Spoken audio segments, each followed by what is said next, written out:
이것은 보호해줘야 할 사람들로부터 끔찍한 학대를 당한 독일 셰퍼드의 실화입니다. 몇 달 동안 계속된 체계적인 학대로 인해 아무도 그가 회복할 수 있을 거라고 믿지 않았습니다. 너무 위험하고 재활이 불가능하다는 판정을 받아 48시간 안에 안락사가 예정되었습니다. 하지만 한 용감한 수의사가 개입하기로 결심했을 때 보호소의 모든 사람들을 놀라게 한 일이 벌어졌습니다. 이 기록된 이야기는 동물의 회복력이 가장 어려운 상황도 극복할 수 있음을 보여줍니다.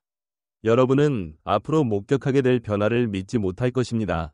한강동물보호센터는 이상적인 조건으로 유명하지 않았습니다.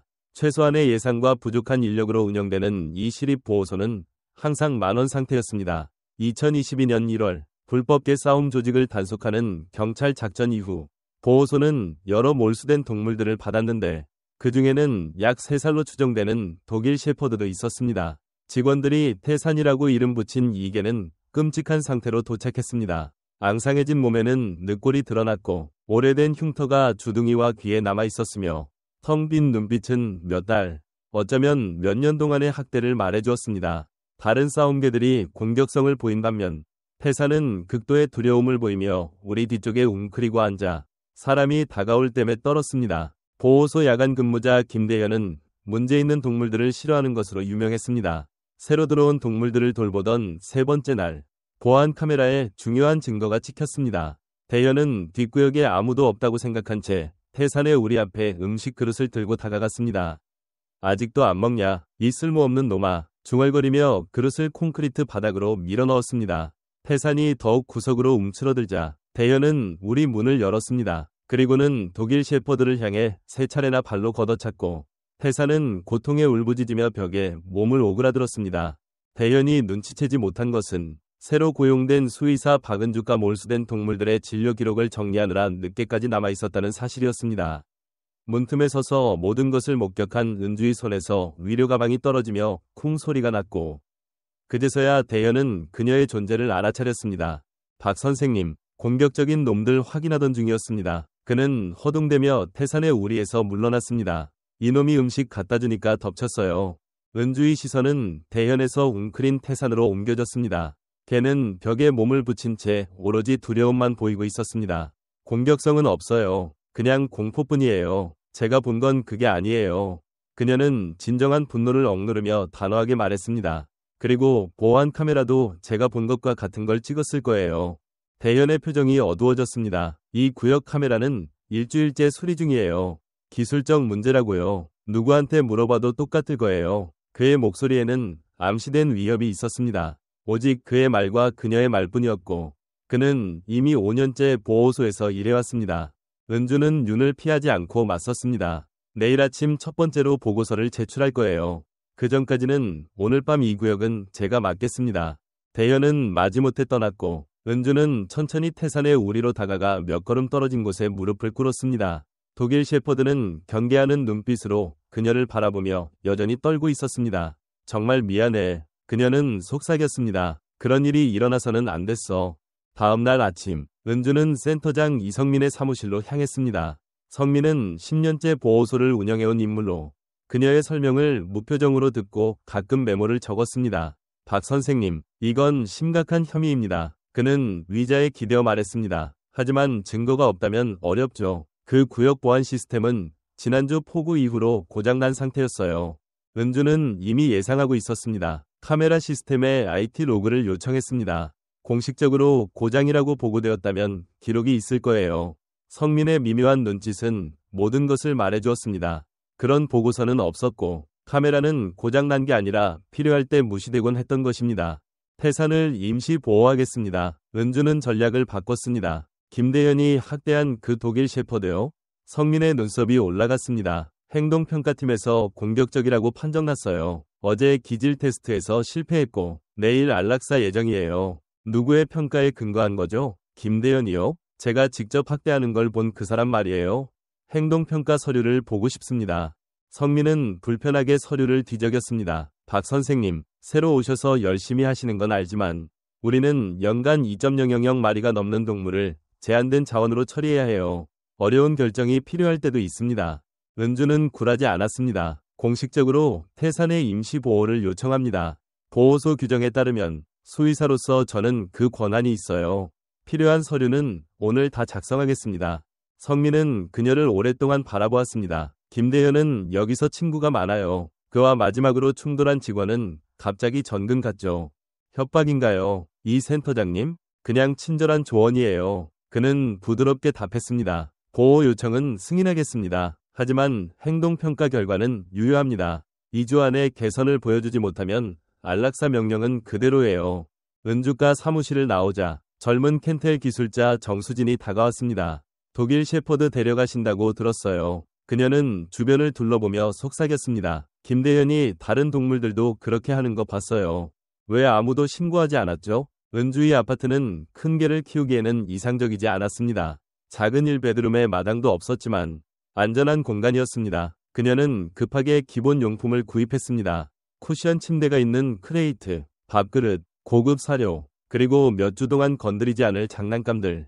태산을 보호소에서 차까지 데려오는 것도 도전이었습니다.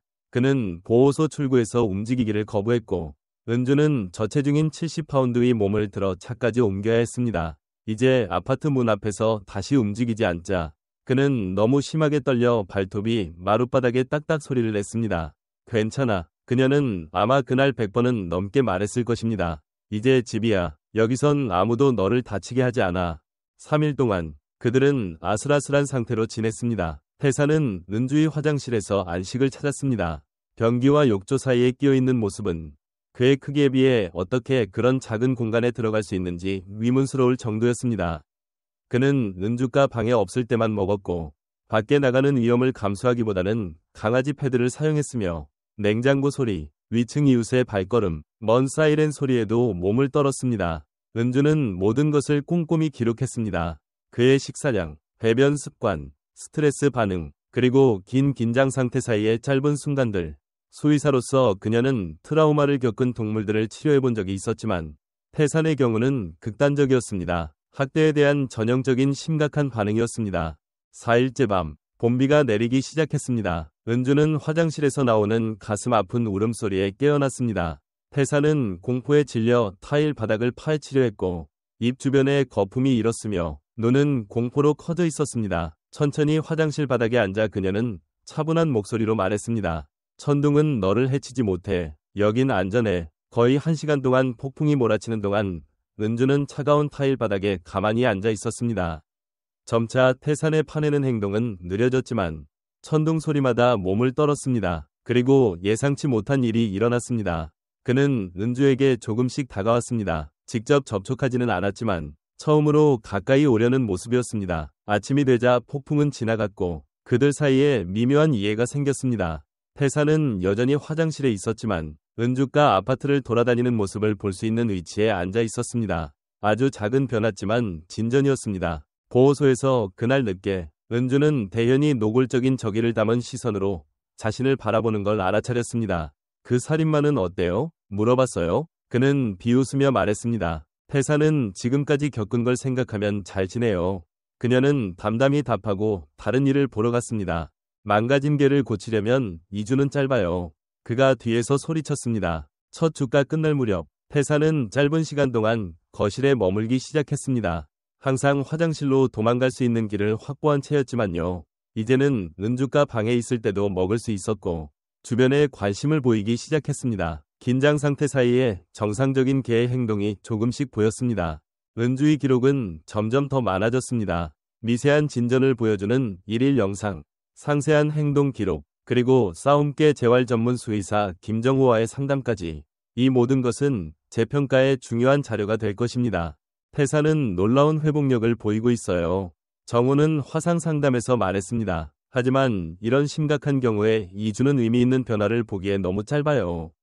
기간을 연장할 수 없나요? 노력 중이에요. 은주는 대답하며 화장실 문 근처에 누워 경계하지만 이전보다는 안정된 태산을 바라보았습니다. 하지만 이 보호소에는 더 큰 문제가 있는 것 같아요. 학대가 체계적이에요. 모든 것을 기록하세요. 정호는 조언했습니다. 그리고 조심하세요. 동물을 학대하는 사람들은 그들을 폭로하는 사람도 위협하는 경우가 많아요. 그 경고는 예언이 되었습니다. 그날 저녁, 은주는 집 문이 살짝 열려 있는 것을 발견했습니다. 심장이 뛰며 조심스럽게 들어가 태산의 이름을 불렀습니다. 아파트는 뒤져져 있었지만 중요한 것은 없어 보였습니다. 가장 중요한 건 태산이 침대 밑에서 무사히 나온 것이었습니다.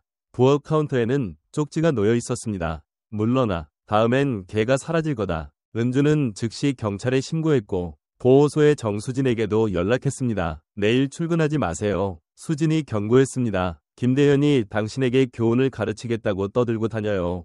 영상 자료를 알고 있어요. 김준호 경위는 은주의 진술을 진지하게 받아들였습니다. 특히 수진이 제공한 보호소 영상을 본 후 더욱 그랬습니다. 이건 단순한 동물학대를 넘어서요.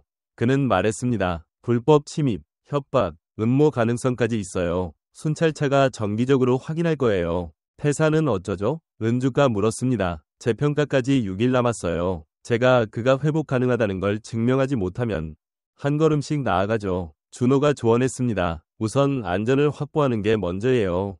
그날 밤 놀라운 일이 일어났습니다. 태산이 은주의 불안을 감지하고 자발적으로 다가왔습니다.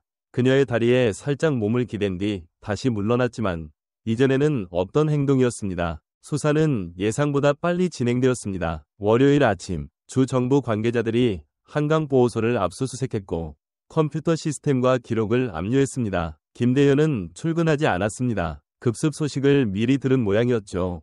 그러나 이성민 센터장은 불편한 질문들에 직면했습니다. 신고서 누락, 안락사 기록 조작, 사건 후 증발하는 보안 영상 등 은주는 집에서 태산의 재활을 지켜보며 조사관들에게 진술과 증거를 제공했습니다.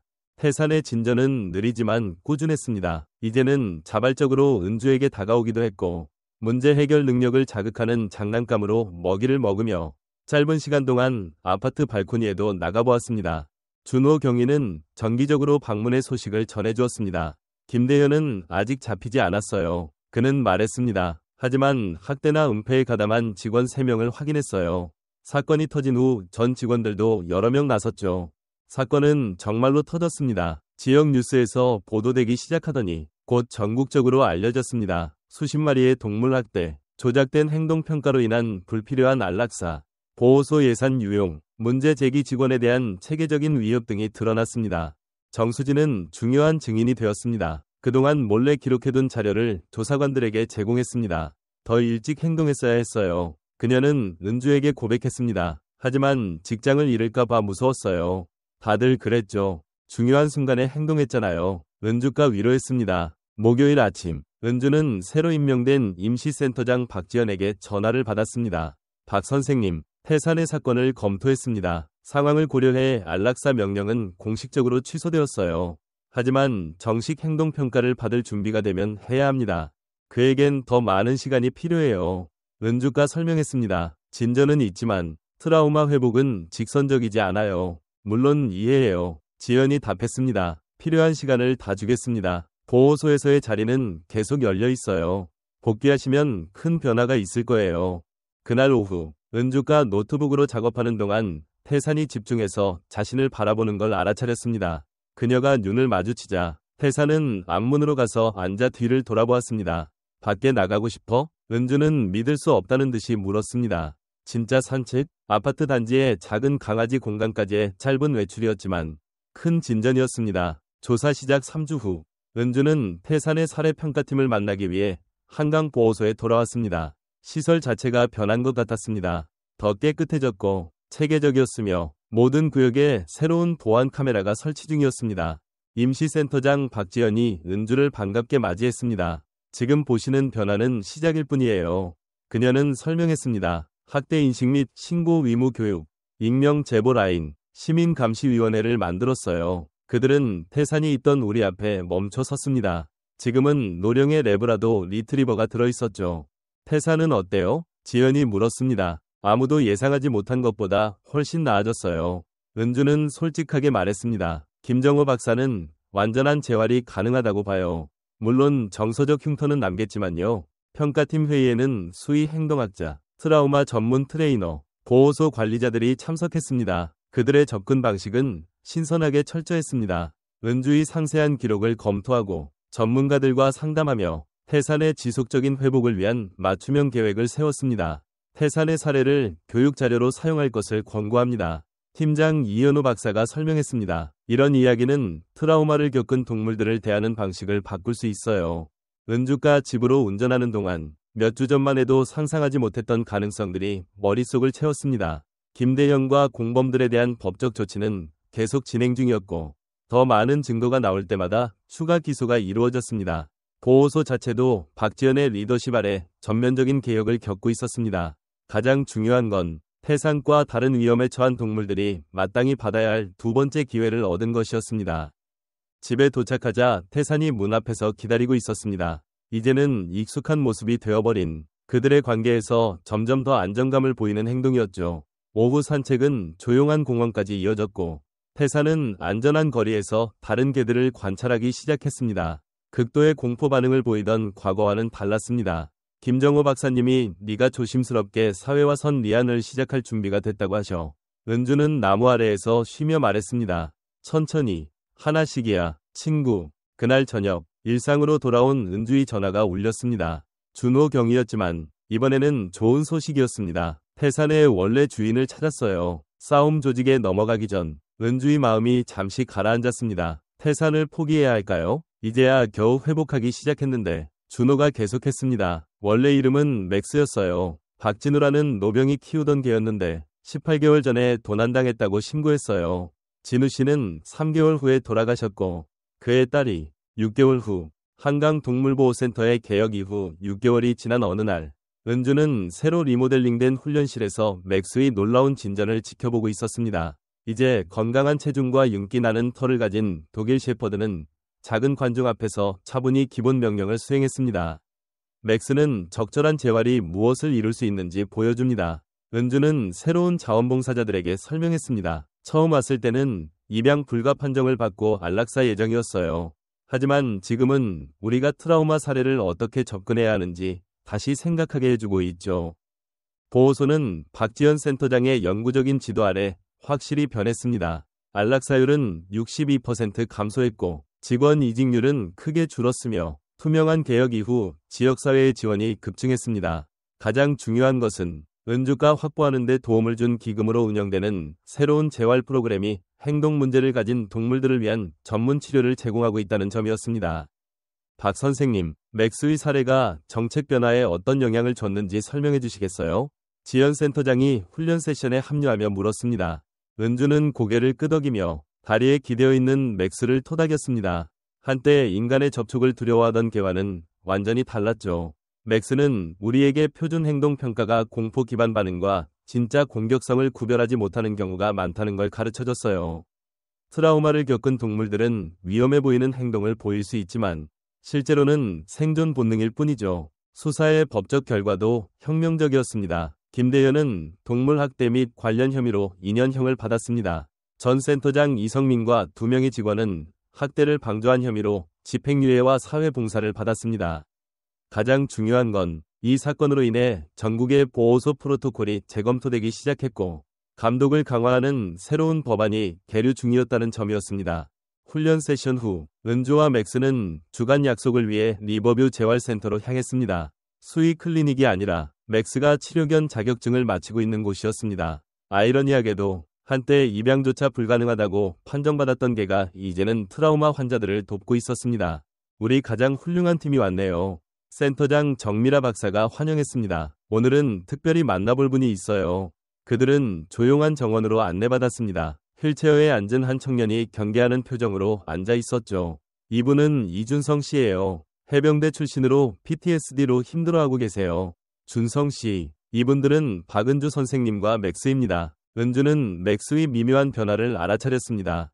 자세와 시선이 변하며 인간의 필요를 점점 더 직관적으로 이해하는 모습이었죠. 아무런 지시 없이도 맥스는 조심스럽게 준성의 휠체어로 다가가 무릎 위에 머리를 살짝 얹었습니다. 군견이었나요? 준성이 조심스럽게 맥스의 머리를 쓰다듬으며 물었습니다. 아니요, 은주가 대답했습니다. 하지만 트라우마를 이해하죠. 자신만의 전쟁을 겪었으니까요. 이 설명이 준성에게 무언가 전해진 듯했습니다. 처음으로 그의 경계심 가득한 표정이 부드러워졌습니다.